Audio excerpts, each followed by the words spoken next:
In the mid-1800s, as settlers headed west, they had to leave behind the convenience of pre-ground coffee available in eastern cities. Instead, they packed whole coffee beans in their wagons, despite the extra weight. But those green beans weren't ready to use straight away. They first had to be roasted in a frying pan, on a stove, or over an open fire.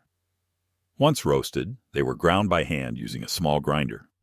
To make a cup of coffee, people simply tossed a handful of grounds into a pot of boiling water. As the brew cooled, most of the grounds settled at the bottom, though not all, which made for a gritty drinking experience.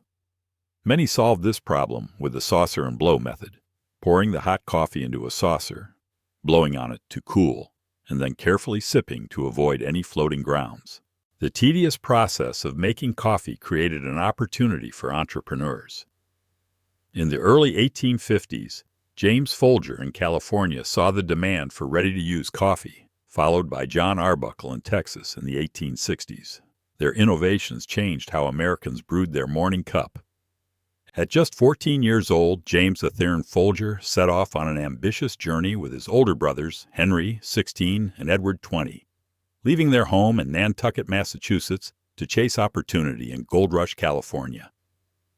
The Folger brothers set sail in the fall of 1849, crossed the Panama Isthmus by raft and on foot, and finally arrived in San Francisco on May 5, 1850.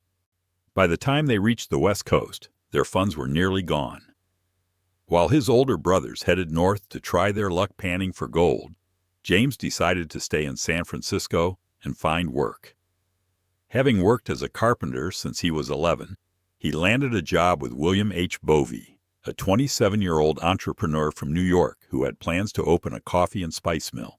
The two set up shop just 6 blocks from the San Francisco waterfront, where James built the city's first wind-powered mill using sails from abandoned whaling ships left behind by sailors rushing to the goldfields.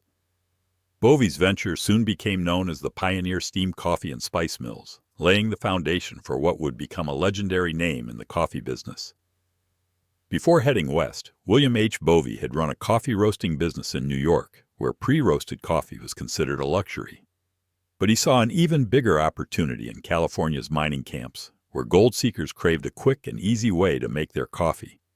He and young James Folger set out to meet that demand.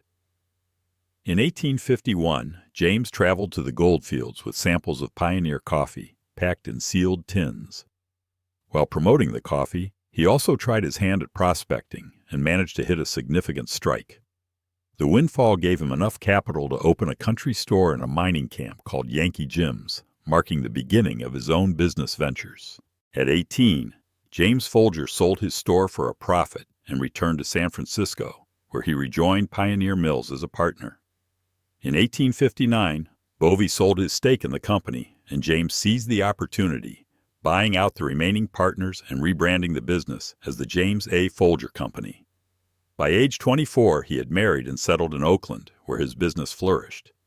However, his success was cut short. At 54, James suffered a fatal heart attack, leaving his eldest son, James A. Folger II, to take over the company. The family legacy continued, with his grandson, James III, later becoming company president. When James A. Folger II took the reins, he rapidly expanded the company, proving to be either a sharper visionary than his father or simply a man in tune with the times. In the 1890s, he revolutionized coffee distribution by selling bulk roasted beans to grocery stores in sacks and drums, allowing customers to scoop out what they needed.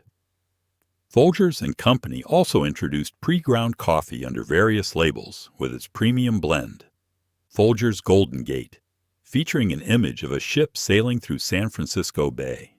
By the early 1900s, the company was thriving. A determined salesman, Frank P. Atha, helped push its expansion, leading to a new plant in Texas in 1901 and a roasting facility in Kansas City by 1908, one that still operates today. In 1963, Procter & Gamble acquired Folgers, keeping the brand name intact. Sales doubled, especially after the company began highlighting its use of mountain-grown beans in advertising. The 5-story Folger building still stands at 101 Howard Street in San Francisco. Now recognized on the National Register of Historic Places, It proudly displays a corner plaque reading the Folgers Coffee Company. What James Folger did for miners in California, John Arbuckle Jr. did for cowboys across Texas and the Southwest, but with his own unique twist. In 1868, Arbuckle introduced a patented process that enhanced the flavor of roasted coffee beans by coating them with a special blend of sugar, eggs, and Irish moss, sealing in the freshness. He then packaged the beans in paper sacks for easy distribution. While customers still had to grind the beans before brewing, Arbuckle later took it a step further by offering pre-ground coffee, making life on the trail a little easier.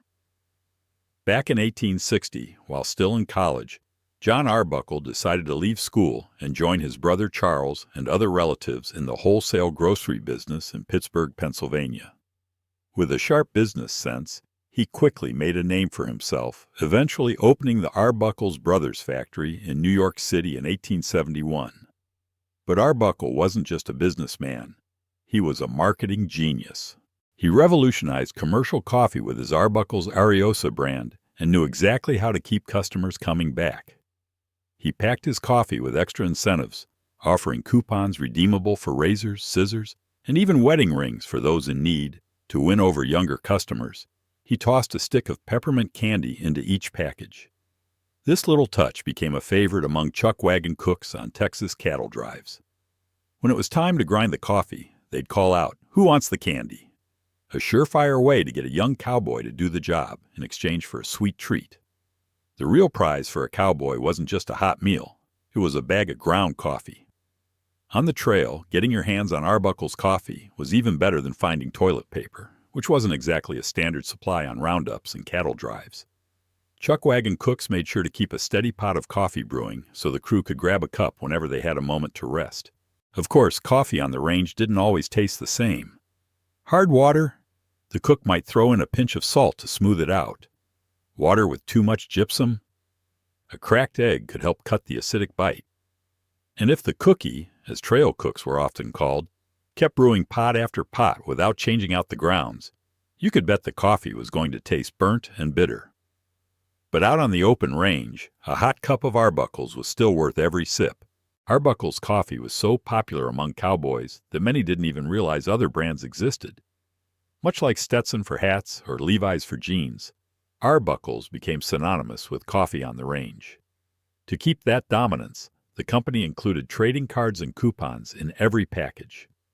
These cards weren't just collectibles, they taught coffee drinkers about the American West, with topics ranging from cooking and geography to sports, U.S. history, and wildlife. Some even took a satirical jab at different professions and ethnic groups.